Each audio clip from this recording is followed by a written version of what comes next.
వెంటనే సెంటిమెంట్ అసలు అట్లా ఇట్లా యాక్టర్ నిజంగా సంజన సూపర్ యాక్టర్, మామూలు యాక్టర్ కాదు. ఆమె మాత్రం సోల్జర్ అని చెప్పేసి ప్రొఫెషన్ గురించి మాట్లాడింది కదా. సో ఇప్పుడు నేను ఆమె ప్రొఫెషన్ గురించి మాట్లాడతా. యాక్టింగ్ సినిమాల్లో చేయాలి, బిగ్ బాస్ హౌస్ రియాలిటీ షోలో వచ్చి యాక్టింగ్ చేస్తే అవ్వదు.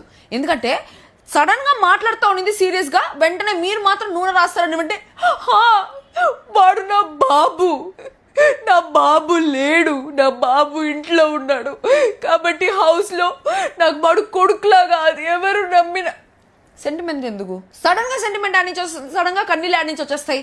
మాట్లాడితే ఒక సెలబ్రిటీ చుట్టూ తిరిగి అనేసి అంటుంది. అంటే కళ్యాణ్ ఒక కామనర్ లాగా వచ్చినాడు, సో లోపలికి వచ్చి తనుజతో క్లోజ్ గా ఉన్నాడు కాబట్టి సెలబ్రిటీ చుట్టూ తిరిగి ఒక కంటెంట్ తీసుకుంటాను అనేసి మాట్లాడుతోంది. అంటే ఈమె పెద్ద సెలబ్రిటీ అనుకుంటా ఉందా, ఆమె నా సెలబ్రిటీ అనుకుంటా ఉందా? లింగ్ అనేసి ఒకే ఒక సినిమా, అది కూడా సైడ్ క్యారెక్టర్ లాగా చేసింది. ఆమె పర్సనల్ విషయాలు ఎందుకు ఎత్తుతానంటే సోల్జరు హరిశ్చంద్రు అని చెప్పేసి పర్సనల్ లైఫ్ మాట్లాడింది కాబట్టి నేను పర్సనల్ లైఫ్ గురించే మాట్లాడుతున్నా. ఒక్క సినిమా చేసి సెలబ్రిటీ అని నేను సెలబ్రిటీ అనేలాగా బిల్డప్ కొడతా ఉందామా? ఆమెకుండే ఫ్యాన్స్ కంటే కళ్యాణ్కుండే ఫ్యాన్సే ఎక్కువ. బయటకు వచ్చిన తర్వాత అవన్నీ చూసి ఏమవుతున్నామా? ఒక్క మాట కూడా కళ్యాణ్ మాట్లాడకుండా దాని జోలికి వెళ్ళకండి మేడం అనేసి అప్పటికే రెస్పెక్ట్ ఇచ్చి మాట్లాడుతున్నాడు.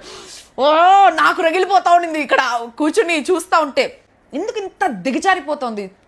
టూ మచ్ డెరోగేటరీ అన్ని మాటలు మాట్లాడుతుంటే ఇమాన్యుల్ ఒక్క మాట మమ్మీ అలా మాట్లాడదు మమ్మీ తప్పు మమ్మీ ఒక్క మాట ఆపల. నాగమామ శ్రీజ ప్రియ సెలబ్రిటీస్ వర్సెస్ కామనర్స్ అనేసి మాట్లాడిన దానికి ఇంత పొడుగు మాట్లాడినారు కదా ఆ రోజు.